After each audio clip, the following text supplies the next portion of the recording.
किसी भी salaried person या बिजनेसमैन की इनकम अगर टैक्सेबल लिमिट से ज़्यादा होती है तो ऑब्वियस सी बात है उसको इनकम टैक्स पे करना पड़ता है। लेकिन इनकम टैक्स पे करने से पहले वो पता करता है किसी लीगल तरीके से अपने इनकम टैक्स को पे करने से रोका जा सके, यानी कि अपनी इनकम को कम कैसे किया जा सके। तो इसी प्रोसेस में सबसे ऊपर नाम आता है डिडक्शन अंडर सेक्शन 80C का। इसके अकॉर्डिंग आप काफ़ी तरह की इन्वेस्टमेंट स्कीम में अपना पैसा इन्वेस्ट कर सकते हैं, जिससे आपकी जो टैक्सेबल इनकम है वो कम हो जाएगी, और टैक्सेबल इनकम कम होएगी तो आपका जो टैक्स अमाउंट है वो भी कम हो जाएगा या फिर जीरो भी हो सकता है। अब इस सेक्शन 80C के अंदर बहुत तरह की इन्वेस्टमेंट स्कीम्स आती है, और इन अलग अलग स्कीम्स के अंदर आप अलग अलग अमाउंट डिपॉजिट कर सकते हैं। लेकिन टैक्स सेविंग पर्पज से आप जो 80C के अंदर मैक्सिमम बेनिफिट ले सकते हैं वो है 1.5 लाख रुपए का। अब ये पूरी तरह से आपके ऊपर है कौन सी स्कीम आपके लिए बेस्ट है और आपको कौन सी स्कीम्स में पैसा इन्वेस्ट करना चाहिए। इन सभी स्कीम्स के ऊपर हमने अलग अलग वीडियोस बना रखे हैं जो आपको हमारे चैनल पर मिल जाएंगे। उसी प्रोसेस में एक और वीडियो आज हम लेकर आए हैं जो कि है नेशनल सेविंग सर्टिफिकेट का।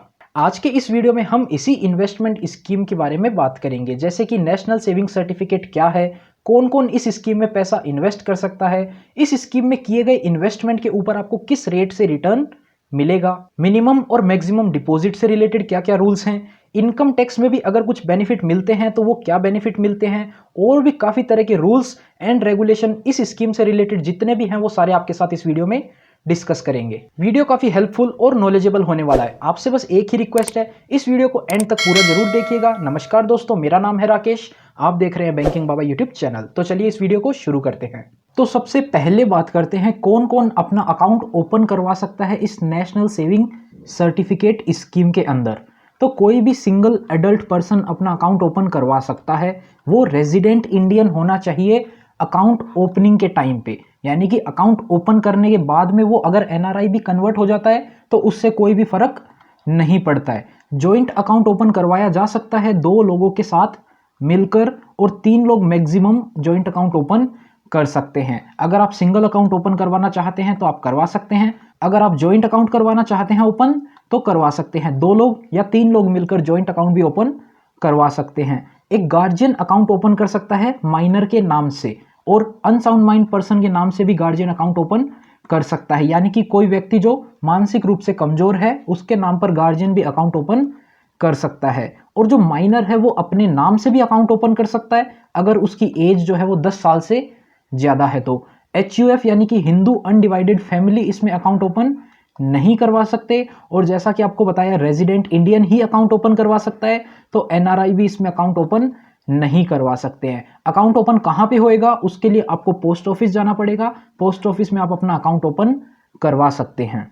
अब बात करते हैं मिनिमम और मैक्सिमम डिपॉजिट से रिलेटेड क्या क्या रूल्स दिए गए हैं। तो मिनिमम आप 1000 रुपए से अपना अकाउंट ओपन करवा सकते हैं, मैक्सिमम की कोई भी लिमिट नहीं है, आप कितना भी मैक्सिमम अमाउंट इसमें डिपॉजिट करवा सकते हैं। और 1000 के बाद में आप मल्टीपल ऑफ 100 में इंक्रीज कर सकते हैं, यानी कि 1000 रुपए, 1100 रुपए, 1200 रुपए, इस रेशियो में आप इंक्रीज कर सकते हैं, कितना भी आप अमाउंट डिपॉजिट करवा सकते हैं। और एक इंडिविजुअल के ऊपर कोई भी रेस्ट्रिक्शन नहीं है, कोई भी लिमिट नहीं है कि वो कितने अकाउंट ओपन करवा सकता है, उसकी मर्जी है, वो जितने अकाउंट ओपन करवाना चाहे उतने करवा सकता है। 10, 20, 1000, 100 अकाउंट ओपन करवाना चाहे तो अकाउंट ओपन करवा सकता है। अब बात करते हैं रेट ऑफ इंटरेस्ट की, यानी कि किस रेट से आपको इंटरेस्ट मिलेगा इस स्कीम के अंदर। तो 1 अप्रैल 2020 से जो इंटरेस्ट रेट है वो है 6.8% कंपाउंडेड एनुअली, यानी कि आपका जो इंटरेस्ट अमाउंट है वो कंपाउंड होएगा, आपको पेमेंट नहीं मिलेगा। जो इंटरेस्ट है वो पेमेंट आपको मैच्योरिटी के टाइम पे ही होगा। और अगर आप 1000 रुपए से ये स्कीम स्टार्ट करते हैं तो 5 साल के बाद आपका ये जो अमाउंट है 1390 रुपए लगभग बन जाएगा। तो आप मल्टीपल में कैलकुलेशन अपने आप भी करके देख सकते हैं, और अगर आप इससे ज़्यादा अमाउंट डिपॉजिट करना चाहते हैं तो उसकी कैलकुलेशन भी अपन इसी वीडियो में लास्ट में देखेंगे। रेट जो है वो डिसाइड होगा जब आप अकाउंट ओपन करेंगे, यानी कि आज अगर आप अपना अकाउंट ओपन करते हैं इस स्कीम में, आज का रेट है 6.8%, तो अगले 5 सालों तक आपका जो रेट रहेगा इंटरेस्ट का वो 6.8% ही रहेगा, चाहे गवर्नमेंट उसको चेंज कर दे, कम कर दे या ज़्यादा कर दे। गवर्नमेंट जो है वो क्वार्टरली बेसिस पर इन रेट्स को रिव्यू करती है और वो चेंज भी कर सकती है, लेकिन पिछले लगभग 1.5 साल से ये रेट 6.8% ही बना हुआ है। उससे पहले ये रेट ज़्यादा था, लगातार ये इंटरेस्ट रेट कम ही हो रहा है, तो अगर आप इसमें इन्वेस्ट करना चाहते हैं तो आप आज भी इसमें 6.8 की रेट पर कर सकते हैं। फ्यूचर में भी क्या पता ये इंटरेस्ट रेट कम हो जाए। तो मैच्योरिटी पीरियड की बात करें तो इस स्कीम का मैच्योरिटी पीरियड रहेगा 5 साल, यानी कि जब भी आप इसमें अकाउंट ओपन करवाते हैं तब से लेकर 5 साल पूरे होने तक आपको पैसा इन्वेस्ट करके रखना पड़ेगा और 5 साल कंप्लीट होने के बाद में वो पैसा आपको वापस मिल जाएगा। इसमें जैसा कि आपको बताया मैक्सिमम की कोई लिमिट नहीं है, तो आप 5 साल बाद उस पैसे को दोबारा इन्वेस्ट कर सकते हैं, लेकिन जो 5 साल के बाद रेट रहेगा उस रेट पर ही आप इन्वेस्ट कर सकते हैं। अब बात करते हैं प्लेजिंग ऑफ अकाउंट की। ये क्या होता है, अगर आप किसी भी स्कीम में पैसा इन्वेस्ट करते हैं तो आप उसके ऊपर लोन ले सकते हैं। उस स्कीम डॉक्यूमेंट को आप कहीं पे गिरवी रखेंगे, किसी बैंक में या किसी कंपनी में आप गिरवी रखेंगे उस डॉक्यूमेंट को और आप उसके ऊपर लोन ले सकते हैं उस अमाउंट का। यानी कि सपोज आपका 5 लाख रुपए का सेविंग सर्टिफिकेट है, उसके ऊपर आपको 80 से 90% अमाउंट लोन मिल जाता है, तो आप इसको कहीं पे भी गिरवी रख के इसके ऊपर लोन ले सकते हैं। उस फैसिलिटी को ही बोला जाता है प्लेजिंग ऑफ अकाउंट। तो आइए इसके बारे में क्या क्या रूल्स है देख लेते हैं। एनएससी में बी प्लेज्ड और transferred as security. National saving certificate को आप एज ए सिक्योरिटी रख सकते हैं अगर आपको कहीं से भी लोन लेना है। सपोज आपको लोन लेना है होम लोन, तो आप हाउसिंग फाइनेंस कंपनी में नेशनल सेविंग सर्टिफिकेट को अपना प्लेज करके रख देंगे और उसके ऊपर आप लोन ले सकते हैं। 80 to 90%, कई बार 100% अमाउंट भी आपको लोन मिल सकता है। कॉरपोरेशन, गवर्नमेंट कंपनी में, लोकल अथॉरिटी में, RBI, scheduled bank, cooperative bank, कहीं पे भी आप इसको एज ए सिक्योरिटी प्लेज करके रखना चाहें तो आप रख सकते हैं, उसके ऊपर आपको लोन मिल जाएगा। अब बात करते हैं प्री मैच्योर क्लोजर से रिलेटेड। देखिए, अगर आपने नेशनल सेविंग सर्टिफिकेट में कोई अमाउंट इन्वेस्ट कर दिया तो उसको आप प्री मैच्योर क्लोज नहीं करवा सकते हैं इन जनरल केस। हाँ, कुछ एक्सेप्शन होते हैं, उनकी अपन बात कर लेते हैं। तो देखिए, इन कंडीशन में आप नेशनल सेविंग सर्टिफिकेट को प्री मैच्योर क्लोज करवा सकते हैं। या तो अकाउंट होल्डर की ही डेथ हो जाती है तो उस कंडीशन में नॉमिनी जो है उसको प्री मैच्योर क्लोज करवा सकता है। सेम एप्लीकेबल होगा जॉइंट अकाउंट के अंदर। अगर जॉइंट अकाउंट के अंदर सभी अकाउंट होल्डर की डेथ हो जाती है तो उसको प्री मैच्योर क्लोज करवाया जा सकता है। On forfeiture by a pledgee by a gazetted officer, यानी कि सपोज आपने कहीं पर इसको प्लेज रख के लोन ले रखा था और वो लोन का रीपेमेंट आप अगर नहीं करते हैं तो जिसके पास भी आपने इसको प्लेज रखा था वो ऑफिसर इसको फॉरफिट करवा सकता है, यानी कि इसको प्री मैच्योर क्लोज करवा के पैसा वो ले सकता है। वो आपके नेशनल सेविंग सर्टिफिकेट से पैसा रिकवर कर सकता है अगर आप लोन का रीपेमेंट नहीं करते हैं। और कोर्ट के ऑर्डर पर भी इसको प्री मैच्योर क्लोज किया जा सकता है। कोर्ट का ऑर्डर किसी भी तरीके से हो सकता है, तो उस ऑर्डर के बाद भी ये प्री मैच्योर क्लोज करवाया जा सकता है। अब देखिए, ये स्कीम जो है वो 5 साल की है, तो अगर इसको समय से पहले मैच्योर करवाया जाएगा तो ऑब्वियस सी बात है इसका जो इंटरेस्ट है वो पूरा का पूरा तो नहीं मिलेगा, उसमें से कुछ डिडक्शन जरूर किए जाएंगे। तो वो क्या डिडक्शन और कितने किए जाएंगे आइए देख लेते हैं। तो देखिए, अकाउंट ओपन करवाने के 1 साल के अंदर ही अगर उसको क्लोज करवाया जाता है तो सिर्फ प्रिंसिपल अमाउंट का रीपेमेंट किया जाएगा, कोई भी इंटरेस्ट उसके ऊपर नहीं मिलेगा। बट अगर 1 साल कंप्लीट होने के बाद में 3 साल से पहले उसको प्री मैच्योर करवाया जाता है तो इंटरेस्ट जो है वो मिलेगा पोस्ट ऑफिस सेविंग अकाउंट की रेट से, जो कि अभी है 4%। तो 4% पोस्ट ऑफिस सेविंग अकाउंट की इंटरेस्ट रेट पे इंटरेस्ट मिलेगा। कितने समय का मिलेगा? जितने कंप्लीटेड मंथ तक आपने इन्वेस्ट करके रखा था। सपोज किसी अकाउंट होल्डर ने 35 महीने के लिए इसमें इन्वेस्ट करके रखा, तो 35 महीने जो है वो 3 साल से कम समय है, तो 3 साल से कम समय पर इस पर 4% का इंटरेस्ट रेट मिलेगा 35 महीनों के लिए। वहीं अगर इस स्कीम को 3 साल कंप्लीट हो जाने के बाद में प्री मैच्योर क्लोज करवाया जाता है तो इंटरेस्ट रेट है जो उसमें से 1% का इंटरेस्ट रेट काट लिया जाएगा, यानी कि अभी जो इंटरेस्ट रेट है वो है 6.8%, तो इसमें से 1% काट के 5.8% की रेट से इंटरेस्ट का पेमेंट किया जाएगा। अब बात करते हैं ट्रांसफर ऑफ अकाउंट की।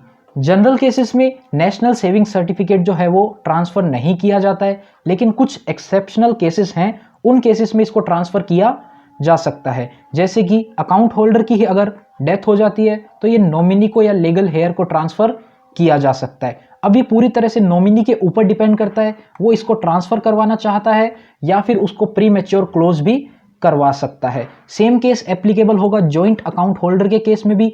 अगर सभी जॉइंट अकाउंट होल्डर की डेथ हो जाती है तो उस केस में ये रूल एप्लीकेबल हो जाएगा। और अगर कोर्ट ऑर्डर करता है तो इसको भी ट्रांसफ़र किया जा सकता है कोर्ट के ऑर्डर पर। On pledging of account to specified authority, यानी आपने अगर इसको गिरवी रख रखा था किसी भी अथॉरिटी को, किसी भी बैंक को, तो उसके ऊपर भी डिपेंड करता है। वो चाहे तो इसको प्री मैच्योर विड्रॉवल भी करवा सकते हैं या फिर इसको ट्रांसफ़र भी करवा सकते हैं वो अपने नाम पर।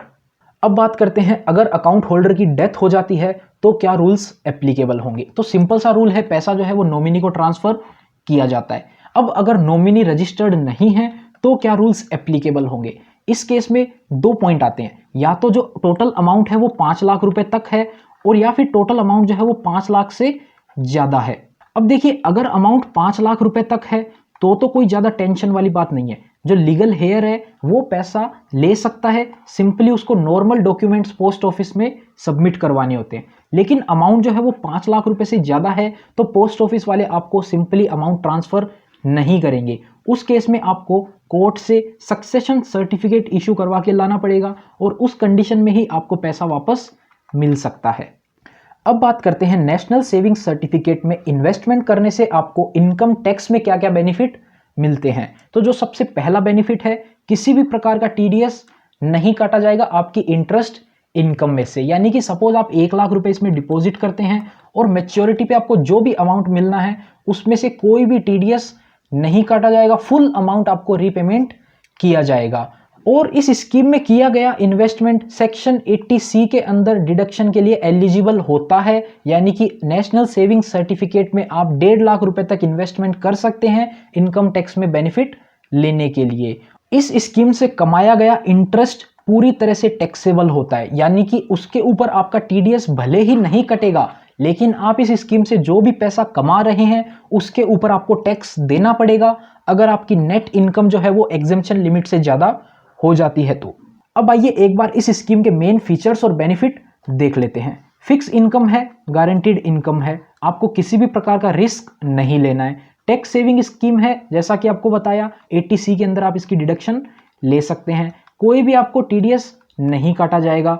आप 1000 रुपये से भी इसमें इन्वेस्टमेंट स्टार्ट कर सकते हैं। 6.8% आपको इंटरेस्ट रेट मिलता है, कंपाउंडिंग होता है जो कि एनुअली बेसिस पर, जो कि हायर देन एफडी है। मैच्योरिटी पीरियड जो है वो 5 साल का रहने वाला है। बैंक और एनबीएफसी जो है वो नेशनल सेविंग सर्टिफिकेट, यानी कि अगर आप इसको लोन लेना चाहते हैं तो आप सिक्योर्ड लोन ले सकते हैं इस स्कीम के इन्वेस्टमेंट के ऊपर। नॉमिनेशन की भी फैसिलिटी आपको मिल जाती है और आप जो है परचेज करना चाहें इस स्कीम तो किसी भी पोस्ट ऑफिस से परचेज कर सकते हैं। तो ये बात हो गई फीचर्स और बेनिफिट की। अब अपन अलग अलग अमाउंट के ऊपर कैलकुलेशन देखते हैं कि 5 साल के बाद आपका अमाउंट कितना बन जाएगा। इंटरेस्ट रेट जो है वो अभी 6.8% है तो अपन उसी के बेसिस पर कैलकुलेशन करते हैं। तो ये आप देख सकते हैं 1000 रुपये का आप अगर इसमें इन्वेस्टमेंट करते हैं तो आपको 1389 रुपये मिलेगा मैच्योरिटी के टाइम पे। सिमिलरली अगर आप 1 लाख रुपए का इन्वेस्टमेंट करते हैं तो 1,38,949 रुपये का आपको मैच्योरिटी अमाउंट मिल जाएगा। वहीं अगर आप 20 लाख का इन्वेस्टमेंट करते हैं तो आपको मैच्योरिटी अमाउंट 27,78,985 रुपये वापस मिलेगा 5 साल के बाद में। अलग अलग इन्वेस्टमेंट अमाउंट के ऊपर मैच्योरिटी अमाउंट कैलकुलेट करके आपको दी गई है। अगर आप इसमें से कोई अमाउंट इन्वेस्ट करना चाहते हैं तो आप डायरेक्टली देख सकते हैं मैच्योरिटी अमाउंट। इसके अलावा भी आप अगर कोई इन्वेस्टमेंट करना चाहते हैं तो ये कैलकुलेटर जो है वो आप डाउनलोड कर सकते हैं, जिसका लिंक आपको इस वीडियो के डिस्क्रिप्शन में मिल जाएगा। डेट कैटेगरी में गवर्नमेंट ऑफ इंडिया की तरफ से एक 100% सिक्योर्ड इन्वेस्टमेंट जिसमें आपको 6.8% की रेट से इंटरेस्ट मिल रहा है तो वो एक अच्छा ऑप्शन हो सकता है। हमने इस वीडियो में आसान शब्दों में नेशनल सेविंग सर्टिफिकेट को आपको समझाने की पूरी कोशिश करी। उम्मीद करते हैं आपको भी ये वीडियो पसंद आई होगी। अगर ये वीडियो पसंद आई तो लाइक करना, चैनल पर नए हो और चैनल को अभी तक सब्सक्राइब नहीं किया तो सब्सक्राइब जरूर कर लेना। मिलते हैं आपसे फिर किसी नए और इंटरेस्टिंग वीडियो में, तब तक के लिए अपना ख्याल रखिएगा।